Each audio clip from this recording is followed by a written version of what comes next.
Today, I'm thrilled to be joined by Barnaby Lenon, CBE, a distinguished figure in British education. Barnaby is the former Headmaster of Harrow School, where he served for 12 years, significantly enhancing academic performance and applicant numbers. He has also served as the chairman of the Independent Schools Council, representing over 1,300 schools, and is the founder of the state-funded London Academy of Excellence in Newham, which has become a beacon for accessible, high-quality education. As the author of several books, including Other People's Children, which explores vocational pathways, Barnaby brings a wealth of experience from both the independent and the state sectors. So Barnaby, thank you very much for being with me this morning. Hello, Ruth. Hi. Welcome. And currently Dean of Education at the University of Buckingham, which we will get into.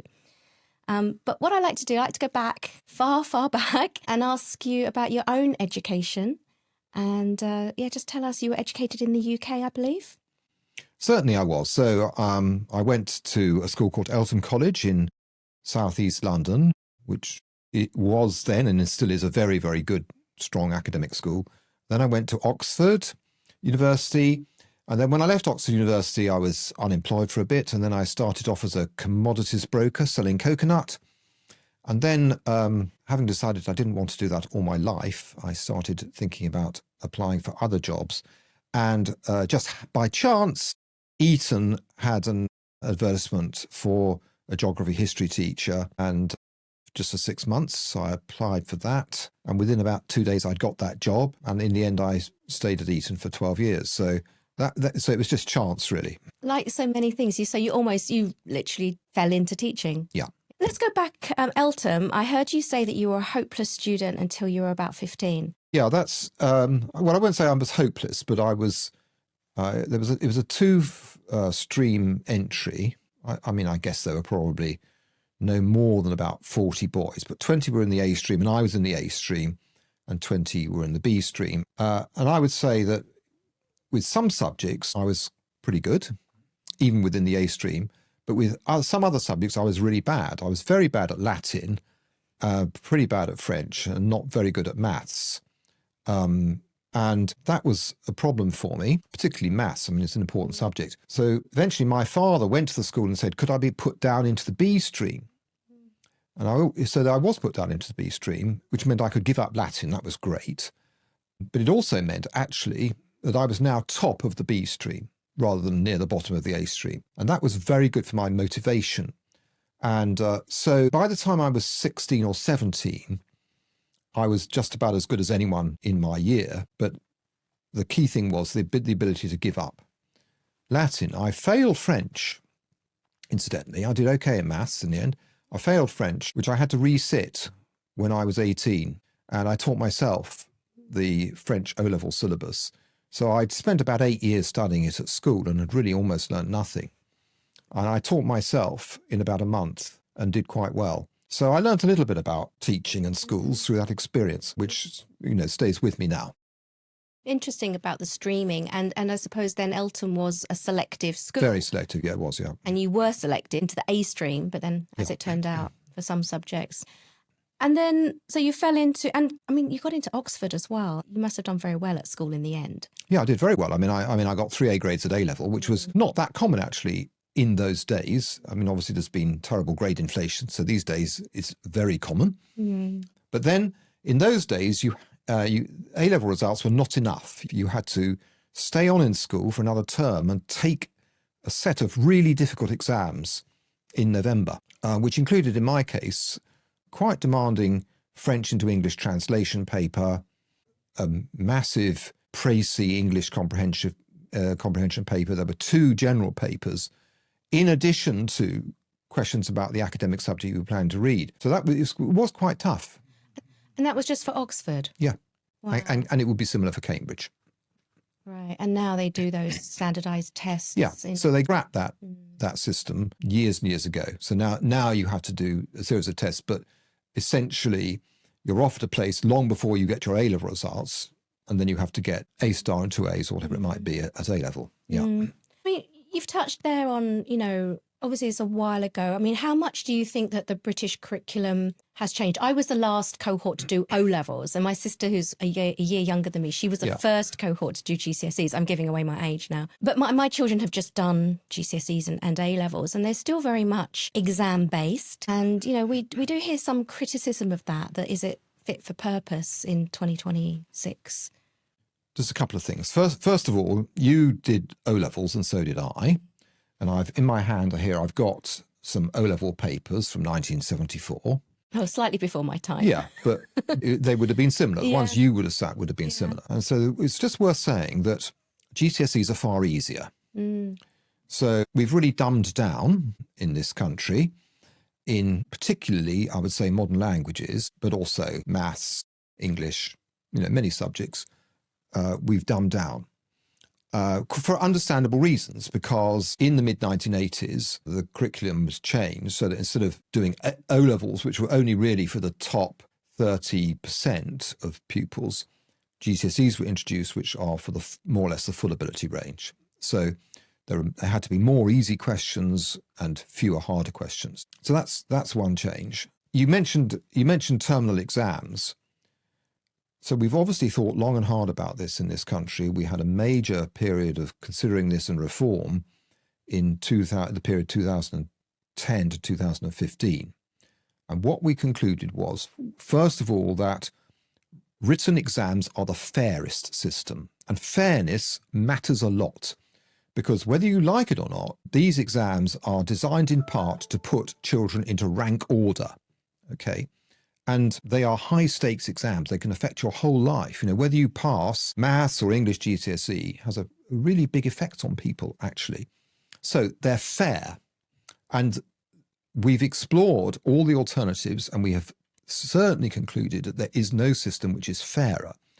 And the second thing was that in 2011, the then coalition government looked hard at the alternatives to terminal exams, like coursework, oral exams, those kind of things, and decided that on the whole, they were very poor. If let's take coursework, which was a feature of all GCSEs up until about 2012, including subjects that didn't want coursework, didn't need coursework, like maths, for example. And they concluded that teachers and parents were giving far too much help with coursework, so effectively there was widespread cheating. The coursework was often very dull. It didn't actually measure the pupils' ability in the subject at all. I mean, there were pupils who were getting 35%, for example, in English GCSE written papers and 85% in the coursework. So that's why we are where we are. Let's take a quick break to talk about something that can make all the difference for your child's educational journey. I'm thrilled to share that this episode is sponsored by Top Schools, your trusted partner in navigating the complex world of school applications. If you're aiming for a top independent school in the UK, Top Schools offers personalised consulting to ensure your child finds the very best fit with a guaranteed outcome. From identifying those best fit schools to crafting standout applications to invigilating the entrance exams, the expert team is with you every step of the way. Ready to take control of your child's future? Visit topschoolsadmissions.com or click the link in the show notes to learn more and book a consultation today. Use the code DESTINATION for 20% off. That code is DESTINATION for 20% off personalised support for entry into a top independent boarding school in the UK. Now, back to our conversation. What about for younger children? For primary education, I'm not sure. And we also, just mentioned to you earlier about IB, and we have a lot of international baccalaureate schools at the moment. And when we look at the IB curriculum for primary compared with the UK curriculum, I see some more stark differences there. Well, Ruth, you're making one really good point here, which is that so often people like me talk about schools when what they mean is secondary schools for children aged 11 to 18. Primary is completely different. In the United Kingdom, there is a vague curriculum for primary age pupils. Some of them choose to follow the national curriculum. There is an early years framework, but it's extremely flexible. And schools can, on the whole, do what they think is right, as long as they're teaching a degree of literacy and a degree of It's much more numeracy. defined than IB primary years programme. It is more defined, but that is because the government, and we're talking now about government-managed schools, the government believes that there are certain things which all schools should be doing, and so they've defined it. But believe me, if you go into the average primary school in this country, they're all doing different things, and the head teachers have a pretty good degree of autonomy, and the individual classroom teachers do as well. Is that a good thing? Yeah, it is not a bad thing. I mean, you want what you want in a system is certain standards which have been defined by experts and legislated for through the government, and which are going to be inspected upon so that everyone is reaching a decent standard. We can't allow schools to do whatever they like. But then within that framework, you want to give individual teachers a good degree of autonomy so they don't feel they're just delivering a syllabus which has been written by an anonymous civil servant in the Department for Education. That's really what you're aiming for. And also schools which have a particular character and personality, which is maybe to some degree defined by the head teacher. They're all different. And then how do you define those standards at lower levels, at primary level? So the way the standards and the outcomes are defined is that the government over, I would say now many years, has been consulting with very experienced head teachers and experts in the field and saying, what is it reasonable to expect a 5-year-old to be able to do, a 7-year-old, and a 9-year-old and an 11-year-old? And so those things, that's the sort of starting point. What is it reasonable for the average child to be able to do? What is it that we want all our children to actually know and do by the age of 11? So there are certain things we want them to know, like the content of some aspects of history, some aspects of geography. There are certain things we want them to do, to be able to speak in a certain way, read to a certain degree, to have some grasp of numbers. So those things can all be defined. And incidentally, we can compare ourselves with other countries to see whether we're setting our standards too high or too low. And it's no different, incidentally, for 16-year-olds. I mean, this is the process that you go through for defining what the content should be of a GCSE syllabus. So there's the big decisions. What subjects should you teach? And then there's the very important middle order decisions within each subject. What do we expect them to know? And then the government has to organise testing. The SATs, which they take in this country, in England, at the age of 11, the GCSEs, which most children take at the age of 16, and those are rigorously controlled to ensure fairness, and ultimately they have the benefit, first of all, of ranking children, which at the age of 16 is necessary, and identifying gaps in their knowledge, which hopefully they'll be able to fill at the next stage. I mean, that's one of the purposes of doing this sort of testing. So, I mean, if a child is moving, as nearly all of them will be, from a primary to a secondary school at the age of 11, you need to know whether they can read well. Because if they can't, the first thing the secondary school has got to do is to teach them to read properly. Yes, interesting. I want to go back a little bit to your career. So you graduated from Oxford and we said you sort of fell into teaching. I find it interesting that you were able to get a... So where did you do your teaching training? Presumably you did some sort of conversion degree or... Yeah, so I started teaching at Eton. I taught at Eton for 6 months. Then I went to Cambridge and did the PGCE, and then I went back. So how were you able to teach at Eton without a PGCE? Because you don't require any teacher training qualification to teach in an independent school in the United Kingdom. Interesting. Has that changed? No. In practice, has it changed? I mean... Yeah, in practice it has. In practice, you know, I mean, when I started teaching at Eton, very few teachers in that school would have done teacher training. Now, most of them will, yeah. Oh, interesting. So also I want to ask you about, you've got some good experience between the state sector and the independent sector. I mean, am I right in saying you've spent most of your teaching career in the independent sector? Again, was that just because you fell into it? I mean, have you ever thought that how your life might have been different if you worked in a state school? Well, I did. I mean, I went to work to Holland Park School, for example, in London, which is a state school for a while. And so I think I know exactly what the differences are. And I have to say, I would have been perfectly happy working in a state school. The differences are not so huge. But as it was, I myself went to an independent school as a pupil, and my first job happened to be at an independent school, yeah. That felt more comfortable.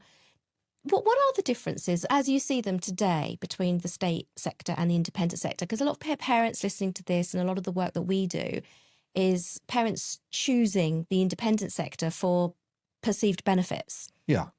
Independent schools have to be better than state schools. Let me just say that, because they're charging money. And if they weren't better, no parent would be, wouldn't be mad. It would be mad to send your child to an independent school. So they charge money, and therefore they have more money than a state school. And this is very obviously true of boarding schools. Maybe let's come back to that. But all schools, including day schools, this is the case. So the extra money enables independent schools to pay their teachers a bit more, which they don't all do that, but some do.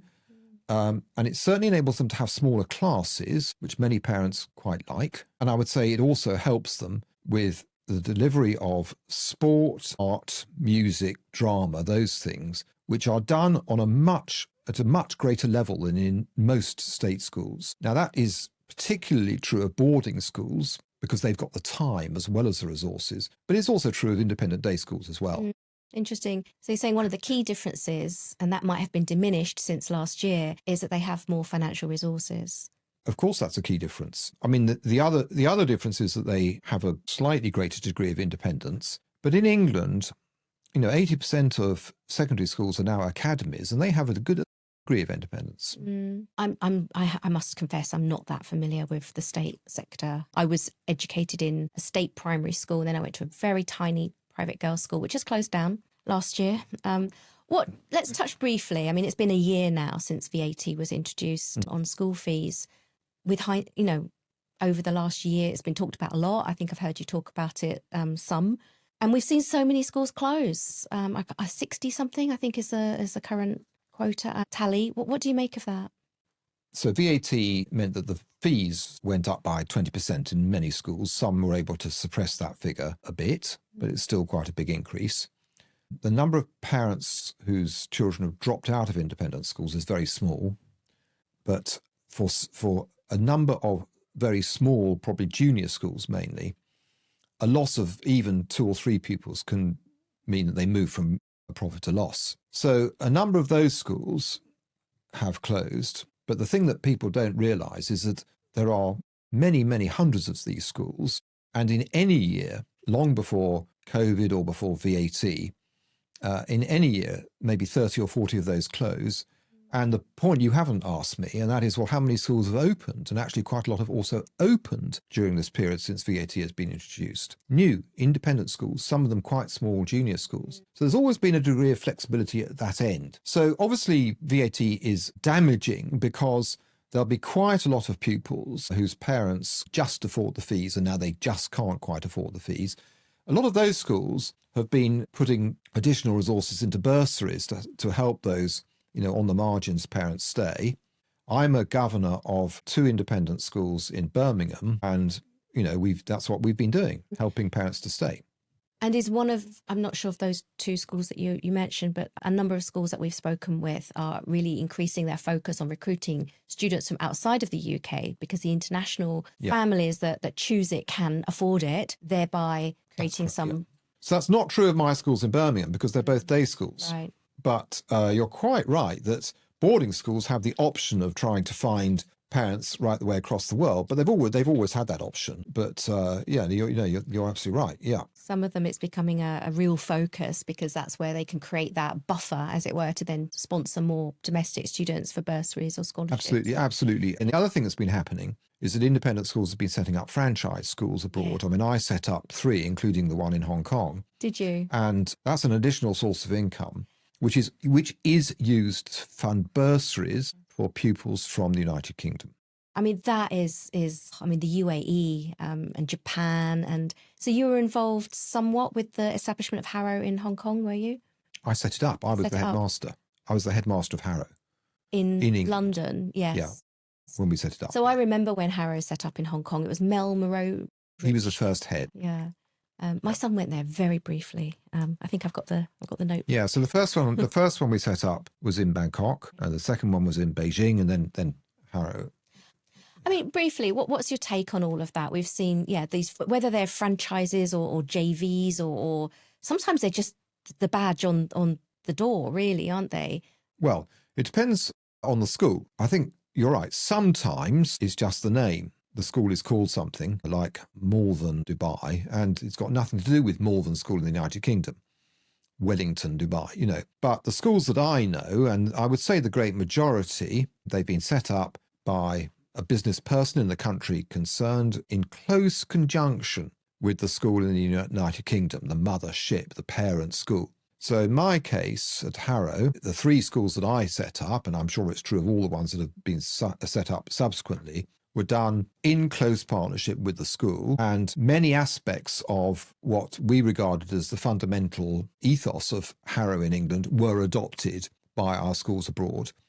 And I mean, you obviously know Harrow Hong Kong, and you will see that the school uniform, what the rooms are called, the shape of the day, the attitude toward extracurricular activities, the academic curriculum, all of those things are taken from Harrow in the United Kingdom. Whether it's an authentic adaptation, I guess, it's to be, well, it's up for discussion, isn't it? Well, not really. A parent has to go and judge for themselves. Yeah, but I mean, I went to International in Hong Kong in November, and there's no doubt in my mind, having been the headmaster of Harrow in the United Kingdom for 12 years, it is an authentic adaptation of my school. That's really good to hear.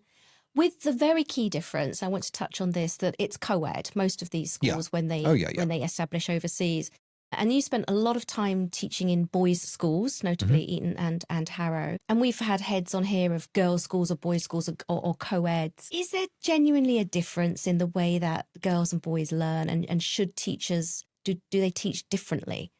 There are obviously some differences. I just want to start by saying I don't think that they're particularly important. I have, as you say, largely worked at single-sex boys' schools, of whom there are very few in the United Kingdom. I taught for 12 years at Eton, 12 years at Harrow. How many boys' schools are there like that in the United Kingdom? There are about 3. So when I spoke to parents applying to my school, I always said to them, that we are a single-sex school, and there are some parents who send their sons here who do so because they want a single-sex education. That's a parental decision. But you're never going to get me to say that single-sex schools are better than co-ed schools, because, you know, when I look at schools like Rugby and Marlborough and so on, good co-ed schools, Uppingham, where I sent my daughter, I would never claim that Harrow was better than them because it was a single-sex school. So that's the first thing I'd like to just get out of the way.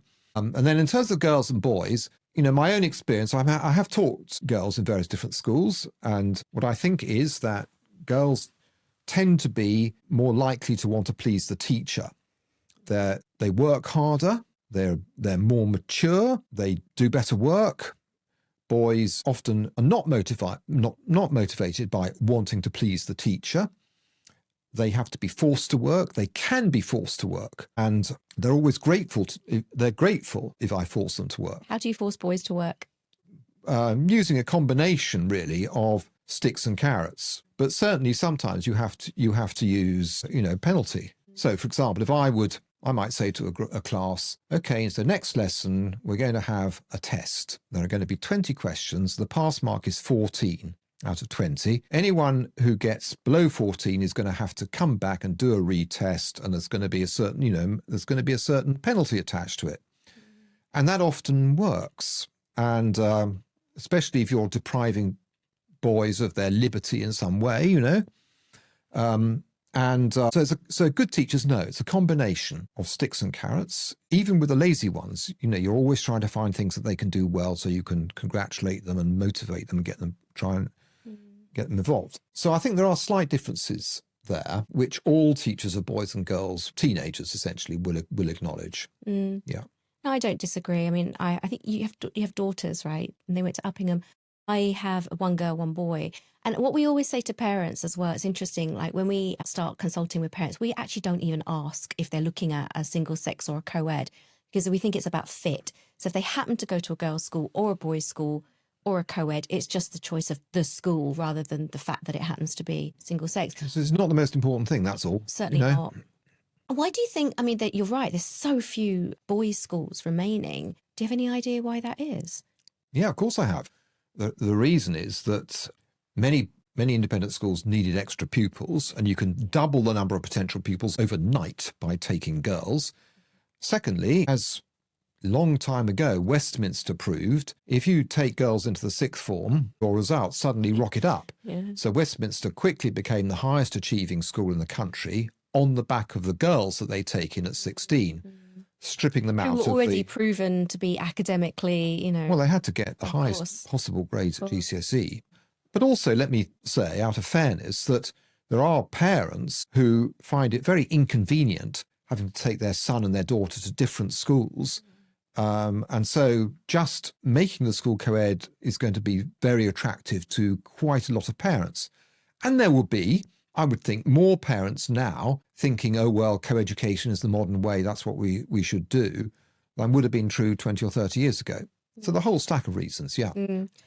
I wish I'd not gone to a girls' school. I really do. But I'm okay now. But it's taken me quite a few years. I went to a very tiny girls' school, and it was just contrived that how we were not supposed to see boys. And I just felt that was all very... But you see, my wife went to a co-ed school. She would never allow our children to go to a co-ed school because she said it was so damaging to her own education.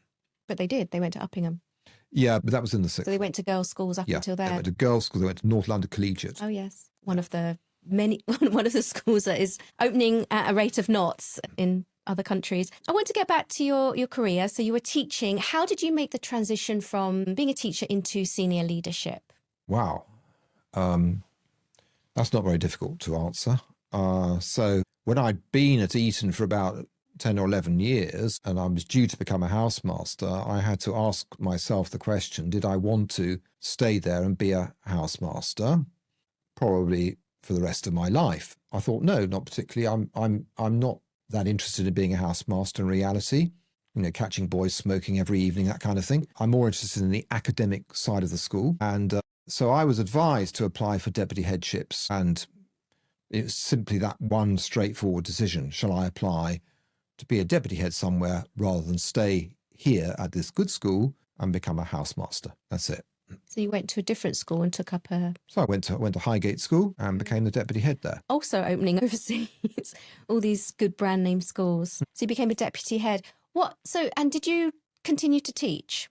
Oh, yes, of course, yeah. And that's interesting, isn't it? Some heads do. I think most heads prefer to choose to teach a little bit, but some Of course they do, yeah. No, I mean, in a way, teaching is one of the most enjoyable, perhaps important, but one of the easiest things that a head can do.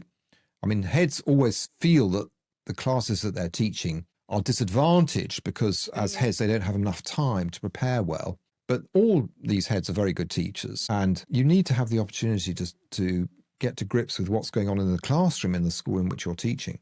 What do you make of, we've seen some of the names like head or lots of heads of schools these days are now called CEO, or some of them. Do you have a view on that?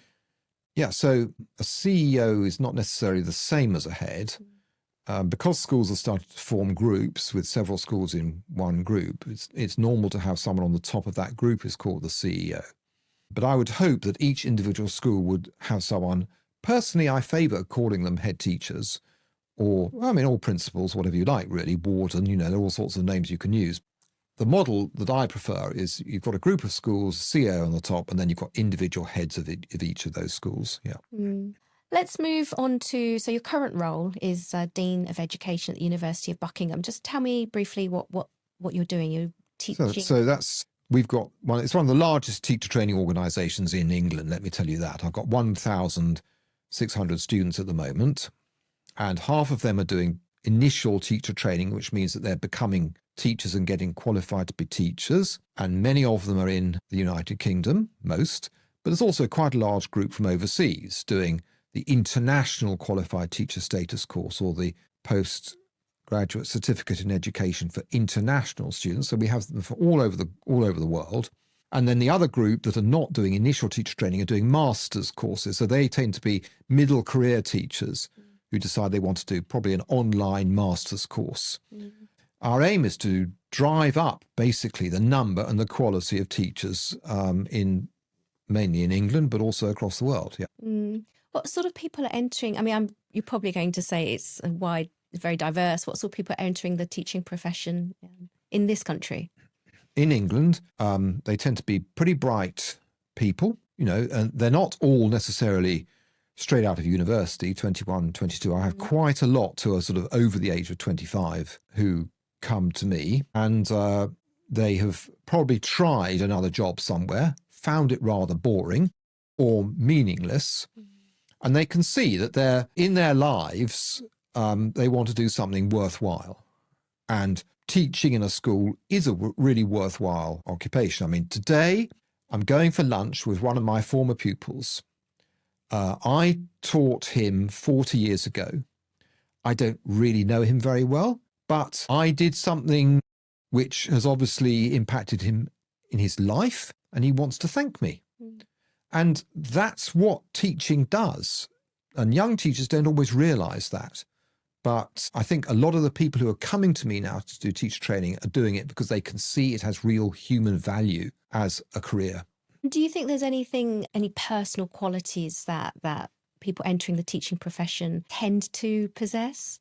Well, there are certain qualities one would hope that they did possess, I would say. I mean, I think, I just mentioned one or two, they should certainly have good subject knowledge if they're going to teach in a secondary school. That matters quite a lot because they're going to be teaching to a higher level. And if they've got good subject knowledge, they're much more likely to be interesting teachers. How is that assessed? Well, if they've been to university, they've done a degree in a subject. Right. So that's one way. Okay. That could have been like 5, 10, 20 years ago. It could have been. But if someone says, I got a first-class degree from Cambridge in physics, let's say, that's like a good sign. Then when they come and do teacher training with me, it is assessed again. We are interested in their level of subject knowledge because you're quite right in suggesting that someone who maybe last was in a university, let's say 10 years ago, their subject knowledge will be a bit ropey, especially if they're wanted to teach something like economics or business studies. So in my year of teacher training, that's one of the things we have to address. So I'm saying subject knowledge. Secondly, they've got to like young people. And if you're teaching in a primary school, you've got to like little children. And that may seem absolutely obvious, but people sometimes forget this. You've got to enjoy working with young people, okay? I mean, I spent my life working with teenage boys who are absolutely infuriating, but I still actually quite enjoyed my work. And you end up liking, not all of them, but a good proportion of them. And that's important, isn't it, really, in the job? You find something to like in each one of them. There's got to be something, yeah. So, and thirdly, all teachers have got to be capable of controlling a class because without a degree of control, nothing much else can be achieved. And not everybody has that quite, I would say. That is a skill in itself. I mean, and we touched upon earlier the difference between independent and state schools, the size of the class. I mean, do you think, I've heard it said that a mediocre teacher can manage a small class, but only a very good teacher can manage a larger class? Yeah, that's a fair comment, incidentally. That is a fair comment. But the trouble is, you see, that you want to do more than manage a large class. If you've got a class of 30, which would be normal in many state schools, okay, and do you consider that to be large? Yeah, that in the United Kingdom context, that is, I call that quite large, and it's it's a skill to teach 30. It's much harder. I've taught classes of 30. It's much harder to teach 30 than 20, right? But it's not just about control. You've also got to teach them something in every lesson, something worthwhile. And if you're teaching a class of 30, it's probably a mixed ability class. So you're teaching some who are very bright and want to move fast, others who are not quite so quick, maybe requires a slightly different approach. It is difficult. It's a great skill. You've talked a lot about knowledge, teaching a taught curriculum with a subject and knowledge that's tested and all of that. Yet we also hear a lot about skills, that it doesn't matter, that children aren't going to need to know stuff anymore. I'm being slightly facetious, obviously, but so in your career, what changes have you seen, and in your current role in teaching teachers, like how important is it that children are picking up skills in the classroom in addition to knowledge, or are those supposed to be picked up outside of the classroom? Okay, so this is a really important question which has been very carefully thought about and researched over the last 20 years. So I think I just want to speak clearly about this. So first of all, it's still very important for all our pupils to have knowledge in their heads when they leave school at the age of 16 or 18, because that knowledge will stay with them for possibly their whole lives. I mean, I'm quite old. I could still remember poems I learnt at school. I can't remember any poems that I read after I left school. Okay, so we do remember stuff we learnt at school. And so knowledge matters. And it's not good enough to say, well, it's all there on AI, you can look it up on a computer, because it's not about looking it up. It's about what you have in your brain that makes you who you are, actually. So, and I would say that I probably, whether I know it or not, still use some of my knowledge of science, which I learnt at school, every day in some small way. Secondly, of course, there are certain skills that all pupils have to be taught. That's especially true at primary school, as I've already said, but it's also true at secondary school. But what the research has shown is that it's ridiculous at secondary school level, particularly, trying to teach skills as if they can be taught and apply across your whole life. Because the skills that you require to be a good historian tend to be specific to history, and they don't transfer well to other subjects. So that's why actually in England in the last 25 years, there's been less emphasis on skills and more on knowledge. Because if you're going to do something which demonstrates a skill, let's say in science, you need to know quite a lot of science. The knowledge has to come first, the skill comes second. That's not what many people understood, but we now know that that's true. So skills matter, knowledge matters just as much. When you say that, I'm just thinking about driving. I mean, you take a driving test, but that's just the start of it, and then you had to learn to become a good driver. What just occurs to me, again, sticking with this theme of knowledge and almost being a specialist in your subject matter, what do you make of these sort of liberal arts degrees at university, or the US style of degree where you're taking very, very short courses in lots of different areas and you come out with a degree of something, but not anything specific?